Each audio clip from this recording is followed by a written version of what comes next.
Hello, everyone. Thank you for joining us today, and welcome to the fourth webinar of our five-part series, Equipment Considerations in Cover Crop Systems. My name is Olivia Caillouet. I'm a Soil Health Program Manager with the University of Missouri Center for Regenerative Agriculture. I'd like to introduce my colleagues, Erin Gundy and Anne-Marie Calabro, who work at the Soil Health Institute. We three support the education component of Farmers for Soil Health. The purpose of this series is to provide farmers, crop advisors, conservation professionals, and others interested with information related to equipment considerations in cover crop systems. We're specifically focusing on spring cash crop planting following the use of cover crops. Farmers for Soil Health, or FSH, is one of many USDA-funded partnerships for climate-smart commodity projects. FSH is a collaborative initiative of commodity organizations, the United Soybean Board, the National Corn Growers Association, and the National Pork Board, with the goal to increase cover crop adoption. This specific project provides an incentive to farmers who are new to planting cover crops or who have been planting cover crops for many years, as well as offering a sustainability marketplace to connect the farmer to the supply chain. State-level commodity organizations working across 20 states, stretching from North Dakota to the East Coast, are involved with FSH, provide local technical assistance and outreach programming. FSH has also developed a website full of resources and information helpful to any of you working with farmers or if you're a farmer or landowner. You can learn more about FSH at farmersforsoilhealth.com. and Erin will drop that link in the chat for us. And for your information, the deadline for enrollment of 2023 fall planted cover crops has been extended to March 15th. Then enrollment for 2024 fall planted cover crops will open this March as well. During today's presentation, we will be discussing equipment considerations with John Pike from Marion, Illinois. Then the next final webinar in this series will be a similar format as today's, where we're joined by Christopher Hudson as we watch a video about his equipment setup in Missouri, along with an open discussion next Thursday, March 14th at this same time, 11:30 a.m. Central or 12:30 p.m. Eastern. As last few items about today's event, this presentation is being recorded, and after the webinar series concludes March 14th, a final email will be sent with the webinar recordings posted to the FSH YouTube channel along with the final feedback survey. As questions come up throughout the session, please put those in the Q&A. You can upvote questions that you'd like to prioritize that we cover live. We would like to make this as interactive with John as we can, so we're going to try utilizing the raised hand feature in your Zoom toolbar so you can come off mute to ask questions. And if you'd like captions on, those can be enabled by clicking the three dots on your toolbar and navigating to the captions. Be sure to hang on till the end for information related to the One Certified Crop Advisor Continuing Education Unit for attending this webinar. With that being said, I'm excited to introduce our guest.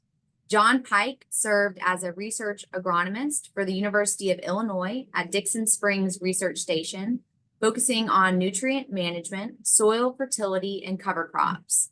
He also served as an extension educator in agriculture and natural resources, and has also worked for Southern Illinois University, Lakeland College, and was a certified crop advisor for Growmark. He currently owns and operates Pike Ag LLC in Marion, Illinois. As part of the FSH project, we were grateful to have been given a tour of John Pike's farm and have him share his thoughts about cover crops in a short video. We'll start by streaming John's video and follow that up with questions. With that, let's watch John's 7-minute video to get our gears turning about equipment considerations when planting cash crops after covers. As questions arise, go ahead and put those in the Q&A feature for us to prepare to discuss with John.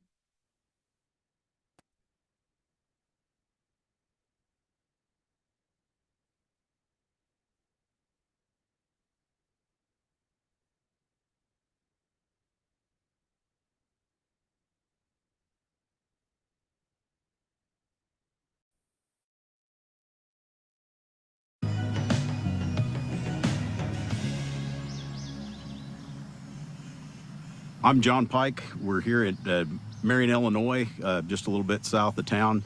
I farm here in Williamson County and operate Pike Ag LLC, grow corn and beans, and also involved in quite a bit of on-farm research, coordinating with farmers on nitrogen management, cover crops, and water quality. There's a misconception out there that because there have been some challenges with cereal rye ahead of corn, that we don't want cereal rye involved in corn at all.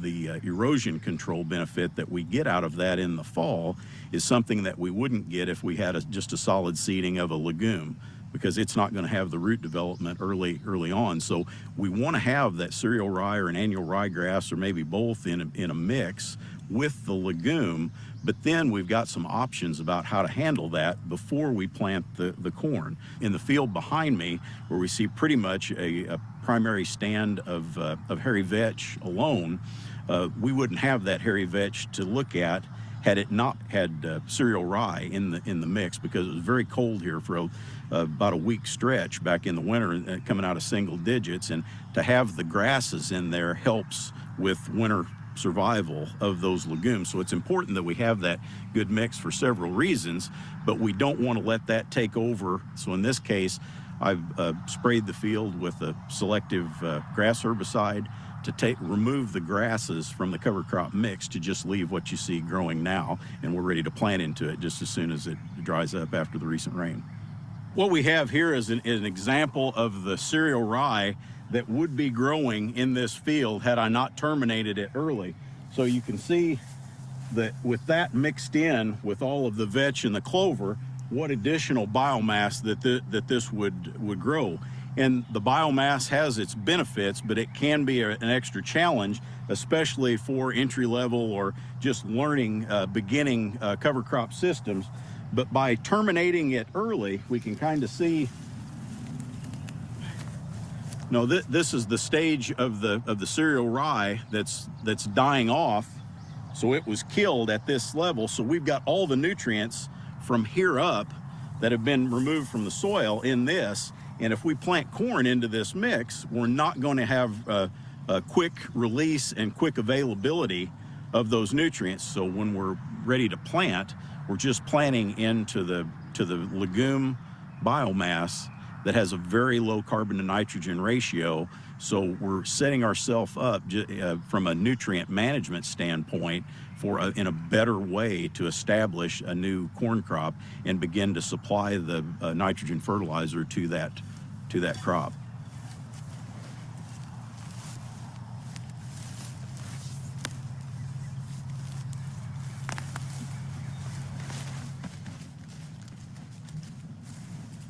What I've done here is I've pulled soil samples from 3 different management systems within the farm. We've got some tilled soil from the bottom ground, and then on the hill we have some a straight seeding of cereal rye and annual ryegrass that has been terminated, and then we have the soil sample that is in the living vetch that we're going to be planting corn into here shortly. So if we look at this, we've had an 1 3/4 of rain here in the last 30 hours.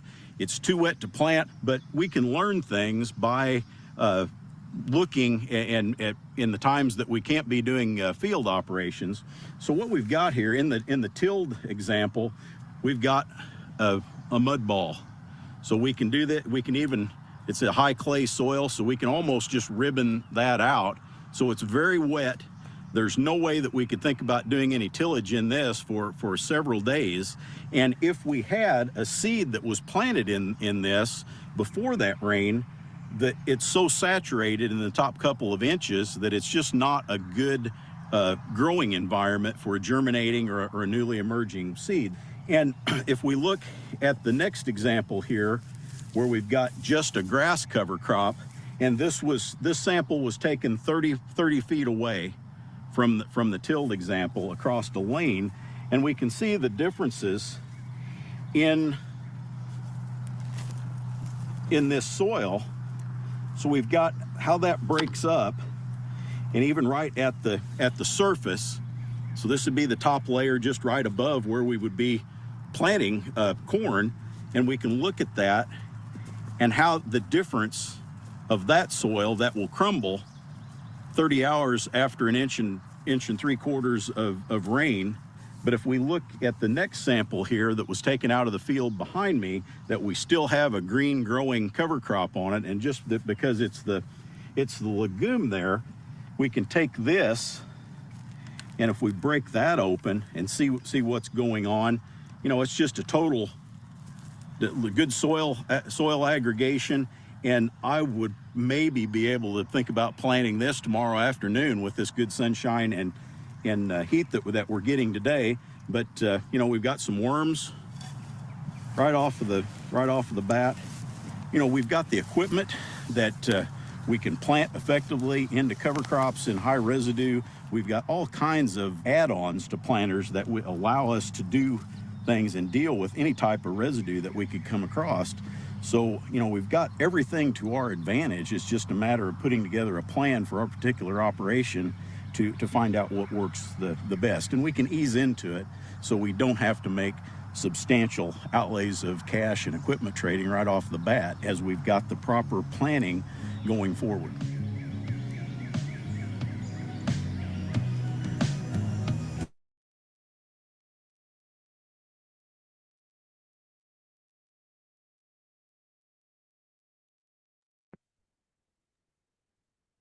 Well, John, you shared a lot of great information in that video. Before we dive into Q&A, can you share a little bit more about yourself, your farming operation, and your work as a consultant? Well, I think you did a pretty good job of laying it out in the bio before, but I I live here at Marion, Illinois farm, and I'm involved in a lot of field research that goes on across the state, mainly in the southern part of the state, say from I-70 south and the lighter soils in Illinois. I coordinate the nitrogen management program for the Illinois Fertilizer and Chemical Association that's funded through NREC, that funds a lot of our water quality and soil fertility research that goes on here in Illinois.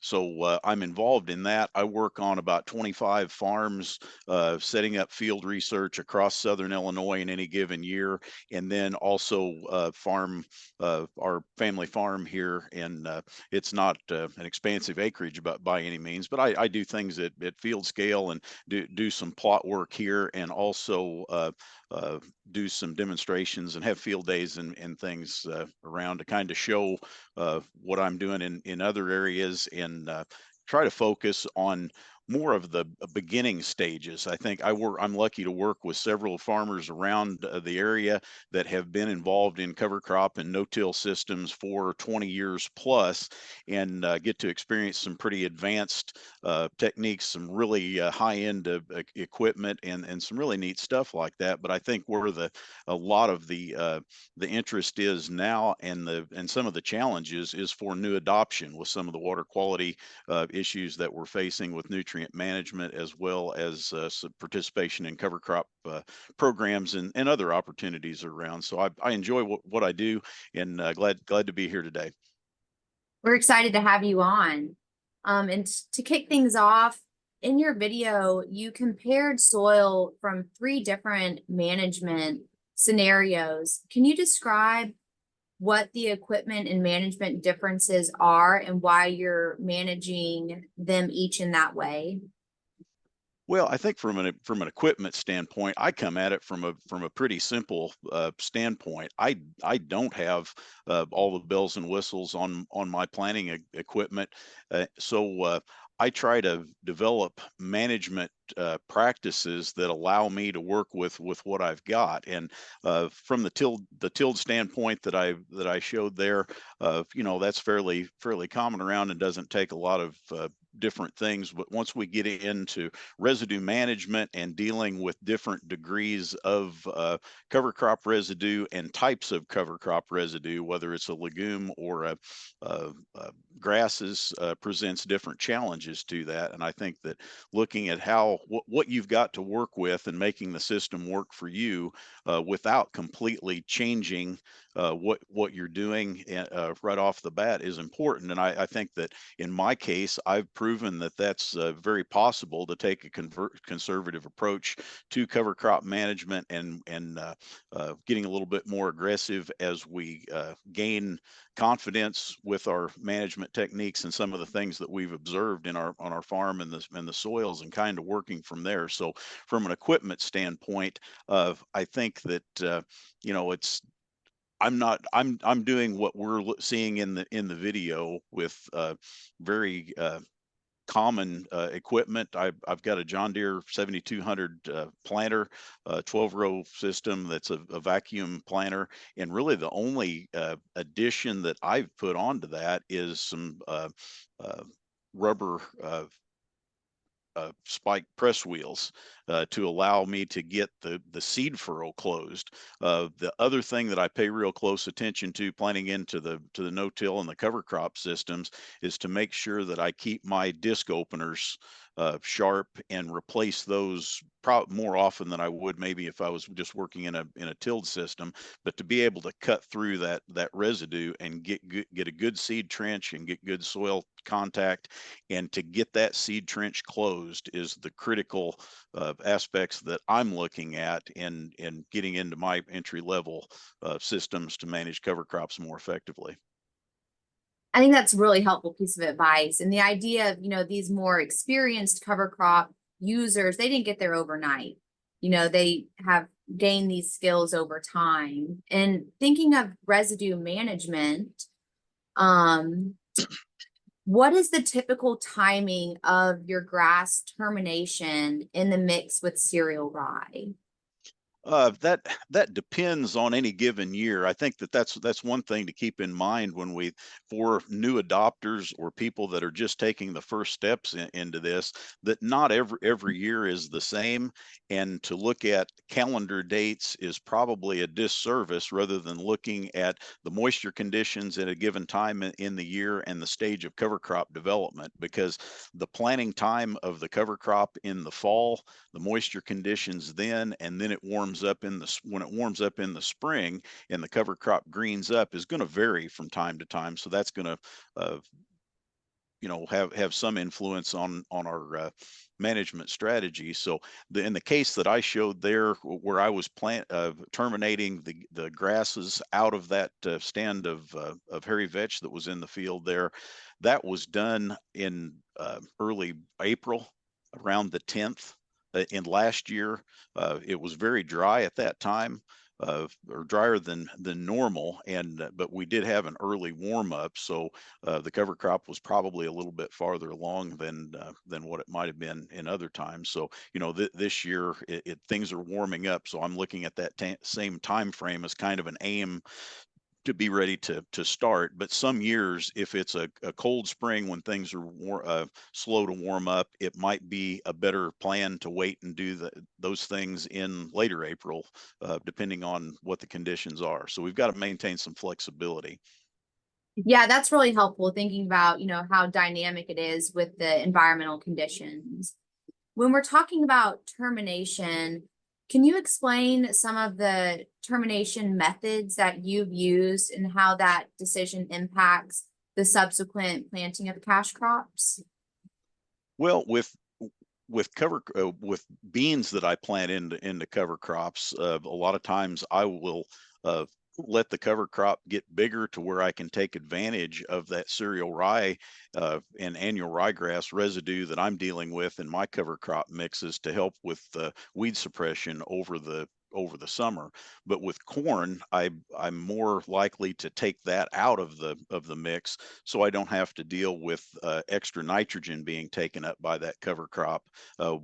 Even though I'm terminating the grasses early and I'm reducing some of the of the nitrogen uptake from those grass cover crops, I'm still mindful that I'm planting into a relatively low nitrogen soil in the surface area where those cover crop roots are actively growing in the spring.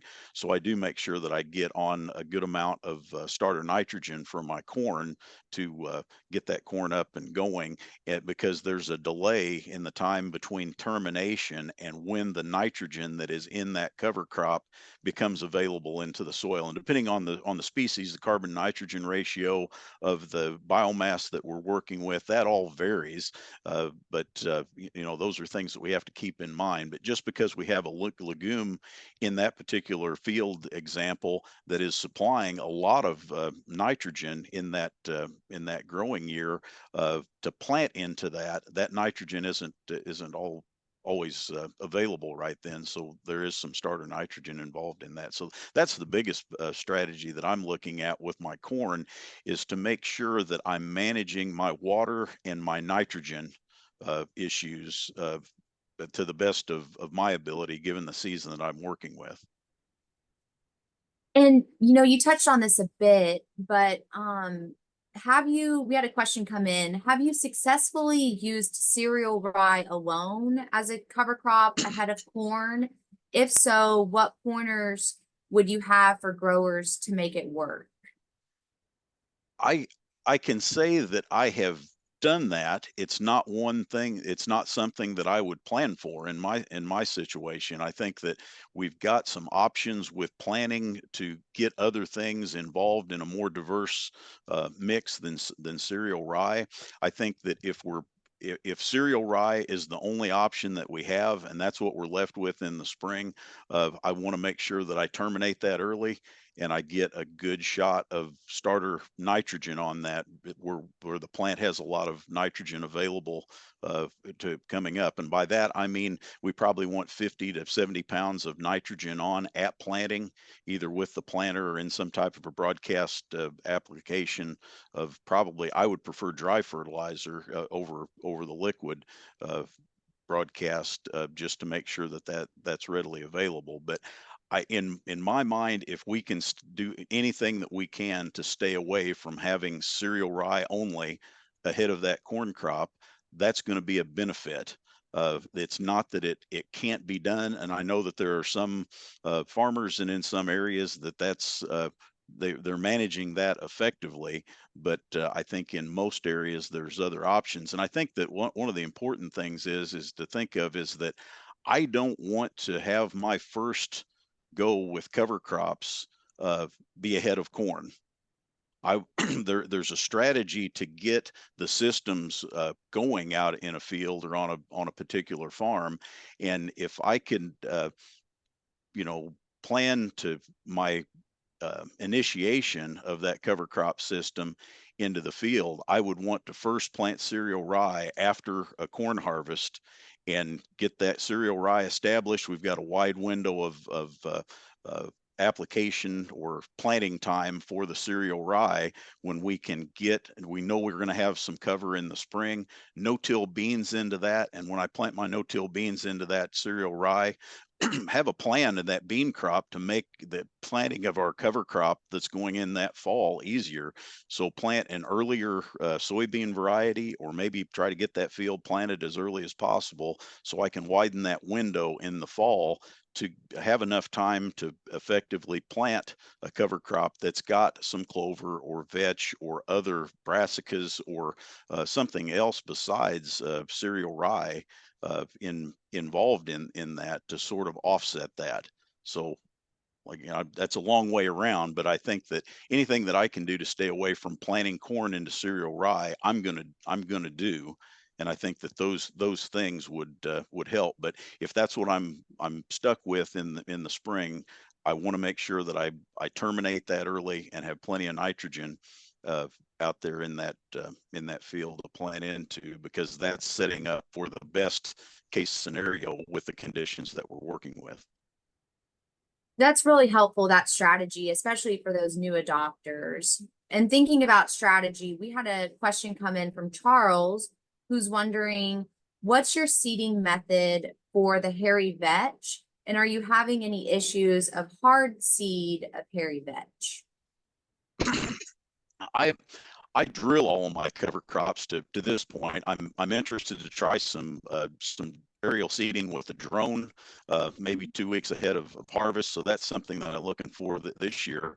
As far as the hard seed on the vetch, I occasionally see some, but I don't have a major problem with that, uh, because uh, I don't have wheat in the rotation on most of my fields. What wheat I grow tends to be for research plots and things, so I'm mindful of that. But if I have a little bit of hard seed and that vetch comes up in that following year, I'm usually going to be planting a mix of something that would have something, like that, if not a couple of pounds of veg, even if I'm going to plant beans into that. So I've not had a particular bad issue with that, but I think that the thing to watch out for is if you do have wheat in the rotation, that volunteer vetch from hard seed could be something that I'd want to make sure that I was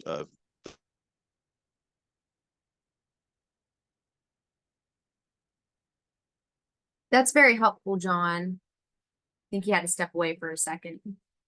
Olivia, this is Rob. Can you hear me? Hey, Rob.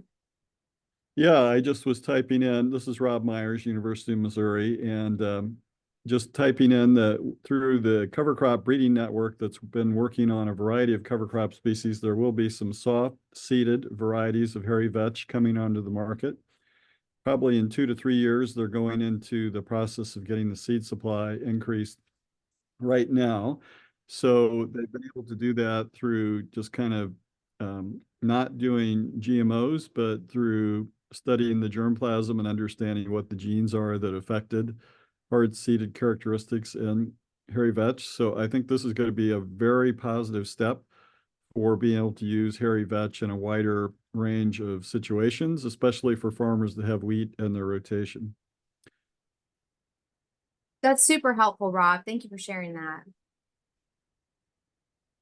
Hey, John, we lost you for a minute. Am I back in? I don't know what happened. Everything just went dead. That's all right. You're back. And we're still here. Good. So I apologize. Not a problem. It happens. Must have been a sunspot. And Rob was just filling us in that the cover crop breeding network is working on a soft seeded hairy vetch related to that last question that we got. And we had a question come in from Dan. You've talked quite a bit about nitrogen. With your involvement in nitrogen research, have you seen any reduction with nitrogen in a cover crop system? Yes, you can have quite a good supply with a good stand of a legume in the system. There's a lot of there's some variability from one season to the next on winter survivability. So the stand that you have and the amount of production. So I find it difficult to put your finger on just exactly how much credit to give that. I think that there's still some science to be had or made on those types of things, but yes, there's good opportunity for that. That's really helpful to know, especially from a water quality standpoint. Now, switching back to some equipment considerations, what modifications would you recommend starting with, say, for the scenario in the video with a heavy stand of vetch? You had mentioned that you can make some equipment modifications. You mentioned a few of those. Can you touch on what modifications have worked well for you? I think the biggest thing for me was finding a good closing wheel attachment. And I think that there's been a lot of research and demonstration done on that. And to say that one's better than the other is just a way to open up an argument, because somebody's having good luck with something. But I think that the best thing to say is that there are several options on the market. They all have their place, and to find out to pick a particular model that is suited for your conditions is important. What I find is for people that are using vetch and planting into a lot of tall cereal rye that a lot of our spiked closing wheels, the metal types, there's a chance to have problems with wrapping on that. So I think that that's something to be mindful of. And some of those metal spiked wheels work very well at closing a seed trench in tilled soil or where the cover crop residue in no-till isn't particularly heavy. But I think that if we've got that cover crop that will wrap, that can be a problem. So we need to be careful of that. And that's also something that can get us in trouble sometimes with our residue wheels or our cleaning wheels that would lead the planting unit. Most of the residue cleaners that would lead the row, they are very well suited to flipping residue aside from either soybean stubble or corn stalks that aren't detached to the ground. But when we're dealing with cover crops that are still attached to the ground, the way that those manage the residue works a little bit different. So there are some of the styles that I've seen that have sort of a back swept design that help to kind of push things out of the way or part the cover crop rather than try to fling it out of the way. There's some advantage to those, but I've seen situations where with some of the spike tooth closing wheels that it's easier to plant through some of that heavier residue if we just take those off, unless we've got the particular kind that works the best in there. So in a lot of cases, less is better. When we look at those plant, we want to make sure that we've got good down pressure, and there's a lot of air and hydraulic systems on the new planters that work very well.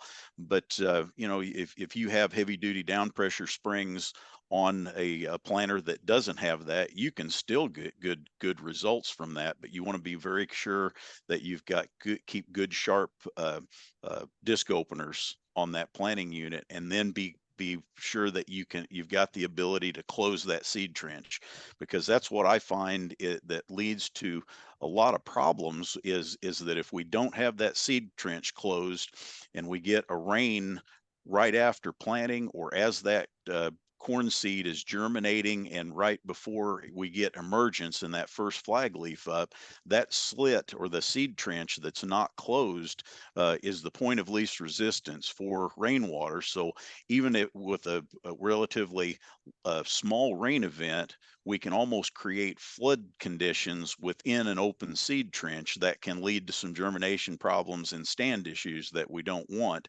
And also there's been some work that would point to the fact that there's always a lot of talk about allelopathic effect, especially with cereal rye in biomass involved in that, and in a lot of cases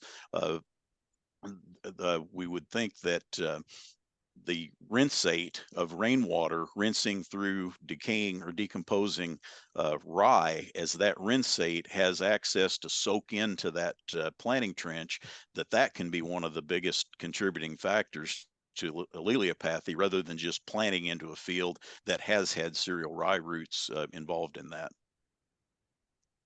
Really helpful, John.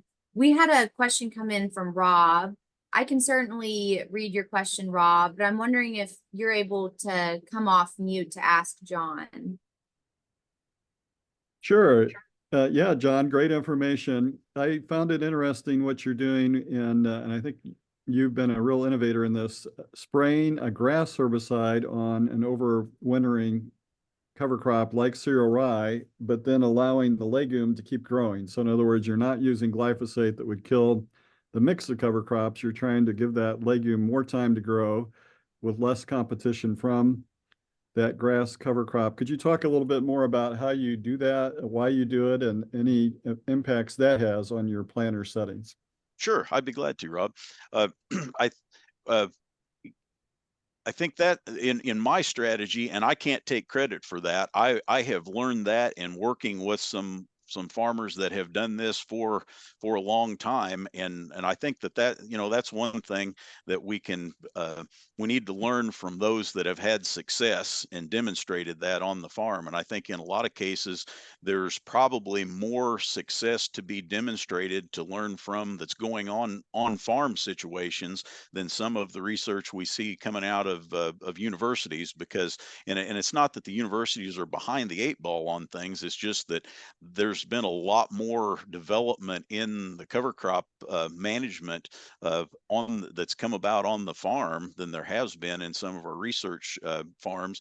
And a lot of the learning and the to make research and demonstration work isn't just conducive to small plot research. So I think that's one thing there. But in my case of in taking out the grasses early, I think that helps a lot to minimize problems that we see with high carbon to nitrogen ratios with a lot of cereal rye or grasses in the mix. So if we take that grass out early, we're eliminating some amount of the nitrogen that would be taken up out of the soil. So that's a good thing. Another thing, and it was especially true last year with it being so dry in the spring, to take those grasses out of there, we had that much less cover crop that was growing out there, taking moisture out of the ground. So in the ground or the fields where we terminated the grasses and let the vetch grow, even though the vetch was growing and continuing to take moisture out of the ground, there was some benefit there because of the added nitrogen contribution. But yet our water consumption in my observation last year in a dry spring was less in those cases. So I think residue management, the carbon nitrogen an issue, and then the ability to plant into a good residue, but it's more manageable than it is in some of the advanced cases. Now, with that said, I know farmers that very successfully plant into a full mix like that with cereal rye at a reduced rate in that mix that might be headed out and as tall as the hood on a tractor and planting into tremendous amounts of residue. But that's not something that is for the lighthearted and somebody that is just moving into to the arena of doing that. So I think that's something that's farther up on the learning curve, that we can manage those systems, but it takes some trials and tribulations to get to that part. So in my standpoint of with the stage that I am in my adoption and what I'm doing and the things that I'm trying to look and demonstrate for maybe geared for some of the early adopters rather than the more advanced cover crop managers is what I'm getting to. And that's one of the reasons we're so happy to have you on, is to, like you said, be able to learn from people who are doing different and innovative things. Now, we had another question come in, and given your expertise in nitrogen, they're wondering if you can discuss some of your findings on nitrogen management research, such as rates, timing, starter versus no starter, those types of things. In my experience and our residue, or I'm sorry, our research findings, there is I'm more and more in the mind to recommend some form of starter nitrogen, whether or not we're in a tilled, no tilled, or a cover crop system.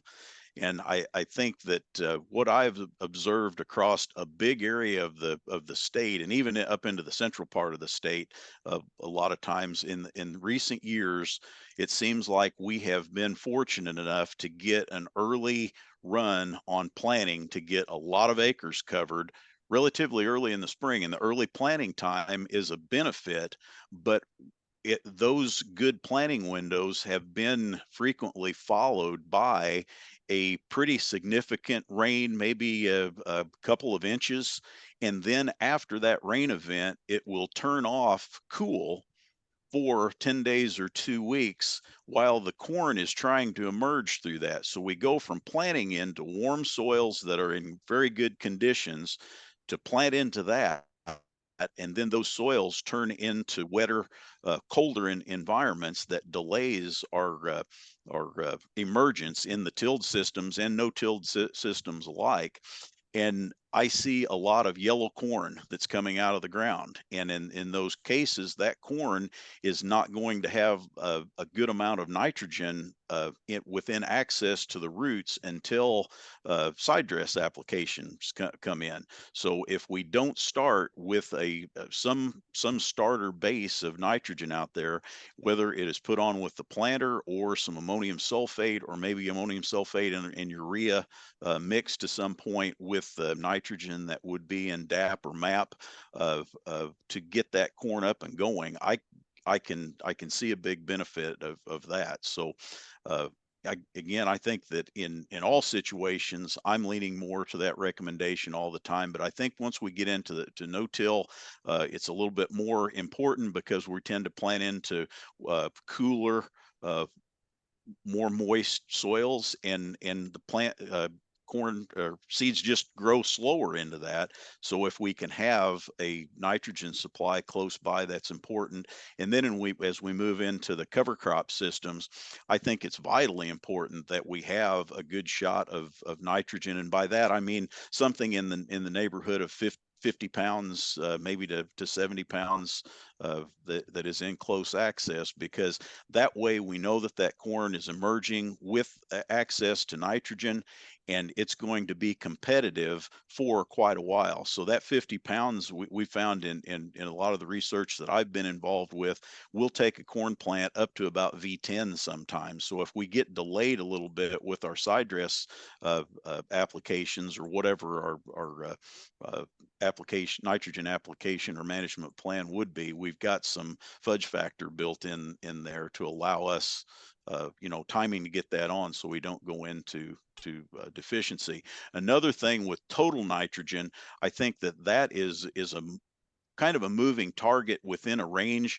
but we see probably a 30 to 50 pound swing in nitrogen needs from one season to the next a lot of times, and that is driven by the nitrogen mineralization, or the nitrogen that comes from the soil in addition to what the applied nitrogen is.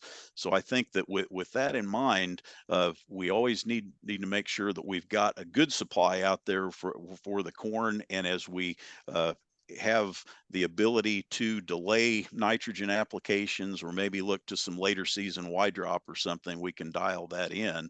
But I think here in Illinois, we've got the maximum return to nitrogen program that is kind of guided or off of the research data that we've got from and we've split the state up into a southern, a central, and a northern zone that's sort of geared towards the soil types that were in that. So the lighter soils, the central Illinois soils, and then the soils that we find in the northern part of the state are different, and that difference is kind of geared towards the potential mineralization for those soils to have. And for example, in southern Illinois, our nitrogen, our MRTN range would be from about 190 to maybe 210 pounds, depending, and that would be a basis of a starting point for a nitrogen management plan. If we've got a field where we've got cover crops involved in some legumes, we might shave that back a little bit. If we've got very good soils in particular parts of southern Illinois that have irrigation or things like that, to grow a crop, we need more nitrogen the higher that goes. But I think that's the issue there. So the moving target is the mineralization of the soil, but I think that starter nitrogen is something that I would recommend as a consideration, regardless of the tillage or no-till or cover crop situation that we're involved in. That's really great to have these concepts that, general recommendations, but then also taking into consideration what works on certain soil types and on individuals' operations. And thinking about our cover crop systems, can you discuss how your planter spacing and planter depth has changed since implementing cover crops? My my by spacing, are we're talking about populations and that, or my row width is Your 30 row inches, width. which is pretty standard as far as plant populations. Of I think like in all of the systems, we have tended to push our planting population in corn a little bit up, as time goes on. We've got hybrids that are uh, more competitive at those higher, so they can withstand more stress and add some potential yield potential in there.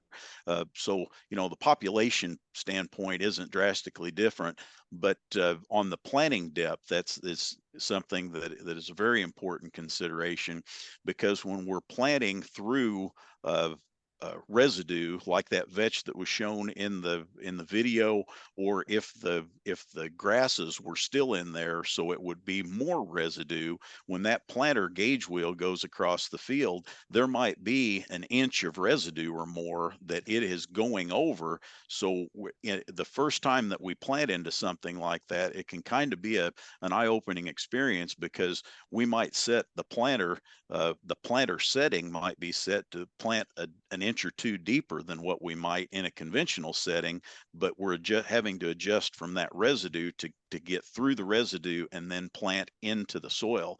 Another thing is the amount of root mass that we've got that would be below the soil level.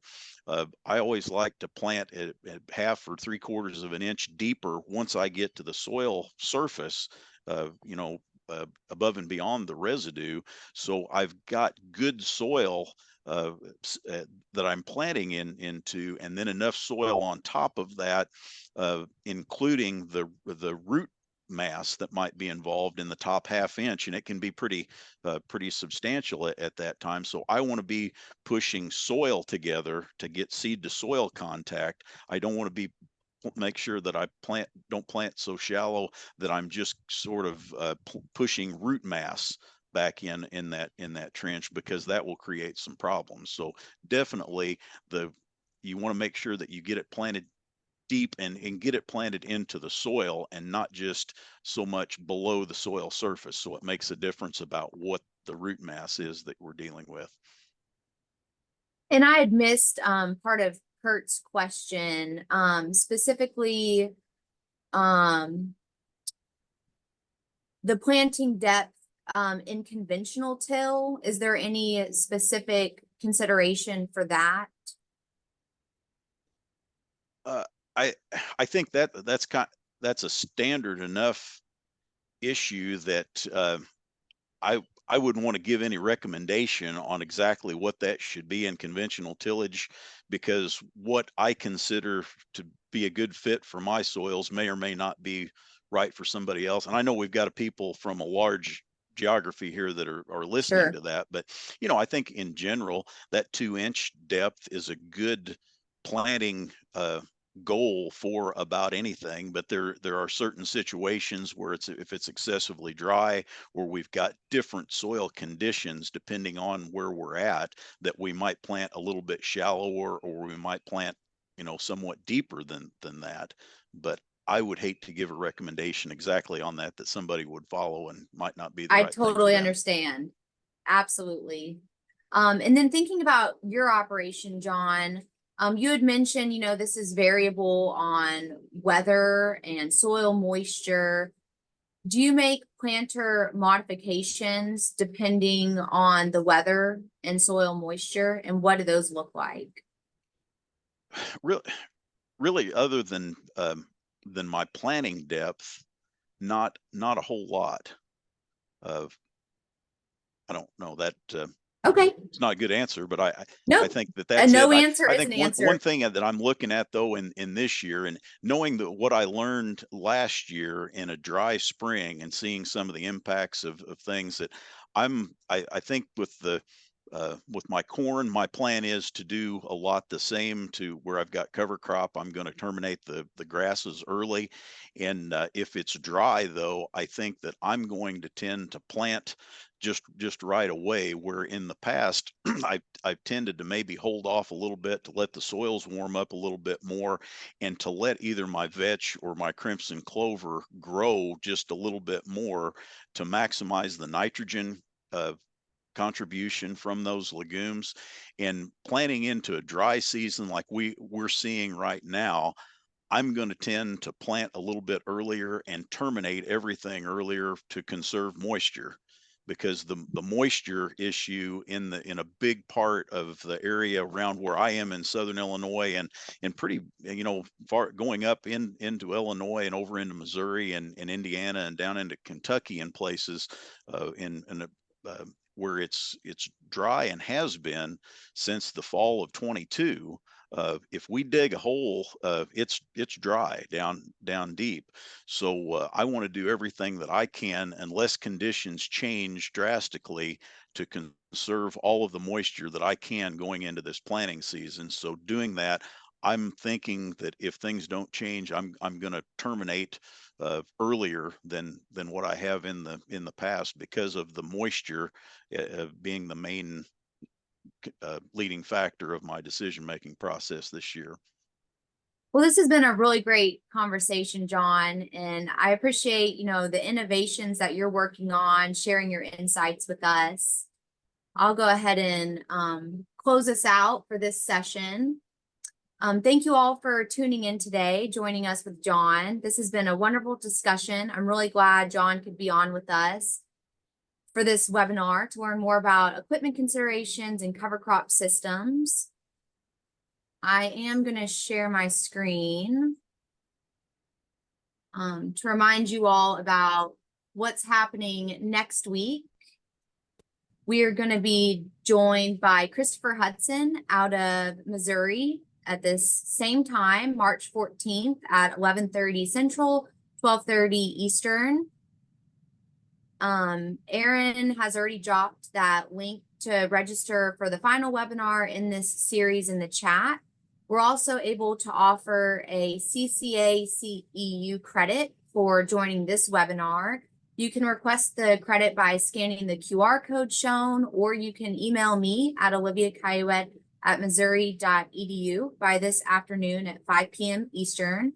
If you're watching the recording, we cannot guarantee that CEUs will be available, but if they are, that information will be provided in the YouTube video description.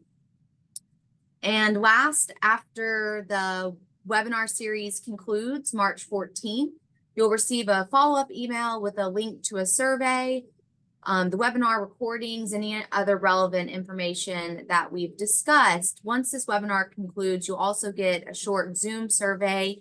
We'd really appreciate your feedback on that. And thank you again for John joining us and all of our participants that had really great questions. Hope you have a great rest of your day. And please reach out if you have any questions. Thank you.